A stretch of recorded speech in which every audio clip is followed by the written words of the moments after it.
PDF, right? Okay, good. So let's try to follow along here. We've got our next chapter is going to be on kind of like these proportions, rates, as well as percentages. And we're also going to play with some real life applications of percentages. Okay. So what do we mean when we say talking about change?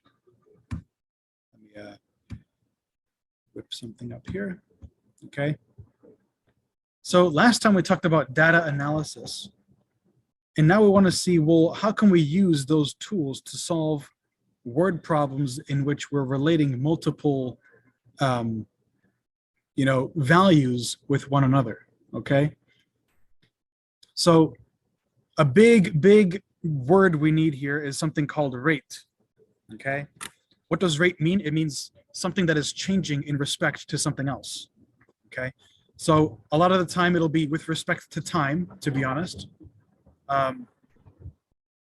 So a pretty basic one that you'll often see in physics as well is distance over time, right? How far are you traveling per second or per hour, right? In general, we can also have quantity over time. How much does some value change over time? There can even be stuff like miles per gallon or gallons per minute, or, as we saw in the previous SAT chapter, we even had something called pints or pints sold versus dollars, right? How many pints of something do you sell based on the dollar amount that you're selling each for, okay? So we basically want to make sure that we're able to calculate any quantity depending on the time that the SAT gives us, okay?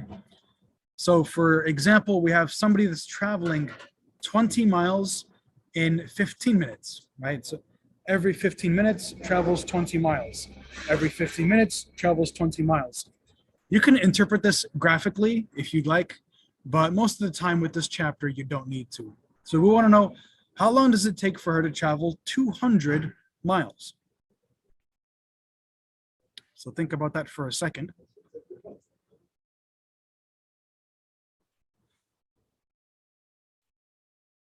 Okay. The reason this can be initially complicated is that this 15 minutes is in terms of minutes. It's not in terms of hours, right? So how many, what would this be in hours? 15 minutes. It's definitely less than 1, right? Because 15 minutes is much less than 60.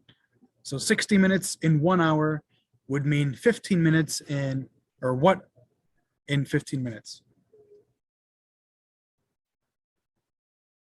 Okay. Hopefully you recognize that as 1/4 of an hour. Okay, those are some ratios or decimals that I would really get to know, right? So this is actually going to be 0.25 of an hour. That's step number 1. So that's one conversion already. What is the next conversion that we have to do? Okay, like we said, we want to make sure that we're in the correct units, right?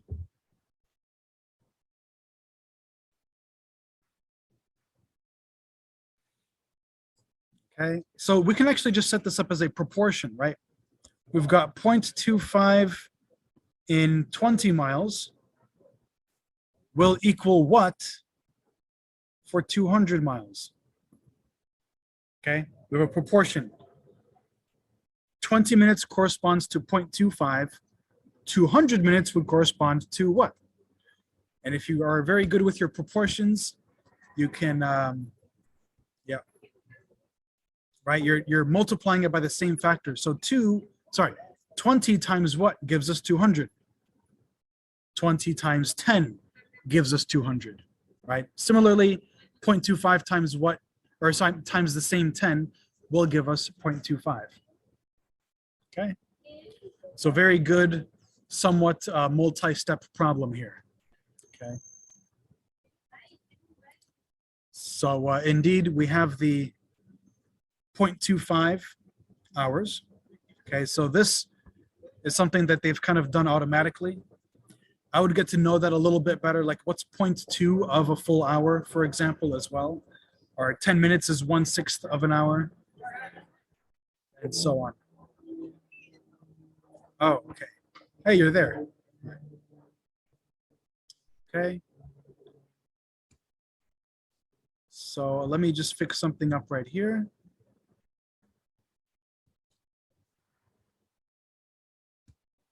Okay.